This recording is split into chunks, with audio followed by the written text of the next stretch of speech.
Now, your Wyoming Link weather for Cheyenne.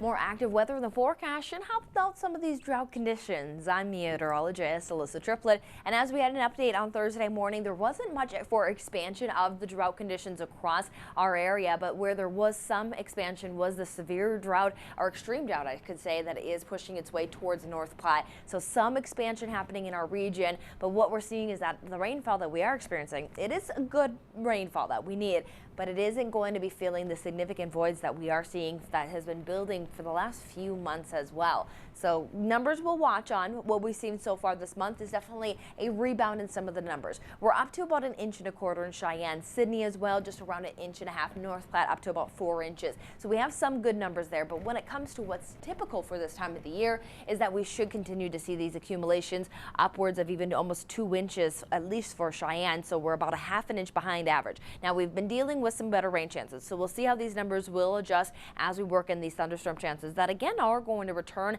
as we step into our Friday. Now some of that instability that was building on Thursday pushes off and is continuing across portions of Nebraska with some brief downpours even throughout the day, and we'll see that uptick into the afternoon. Not going to see as widespread coverage as we were dealing with on Thursday, but still that coverage will be in place before some drier conditions are going to start to edge in as some of that monsoonal moisture is going to retreat back towards the southwest. But setting up as we head into that Friday forecast, accumulation wise, we're seeing that from what we were experiencing Thursday evening through Friday, you see these numbers continue to get dialed back. So really a bulk of the moisture was in store for our Thursday. Some of us missed out on that. Again, it was a really localized potential, but overall there's still some of those pockets we'll watch. As we saw, there was some little movement in some of those thunderstorms across the Nebraska Panhandle throughout our Friday. So we'll watch some of those locations for some maybe localized ponding, but for the most part we'll continue to keep yourself wary of still those thunderstorms in place. More of a scattered threat throughout the day, even isolated in some locations, but if you're heading out to Frontier days,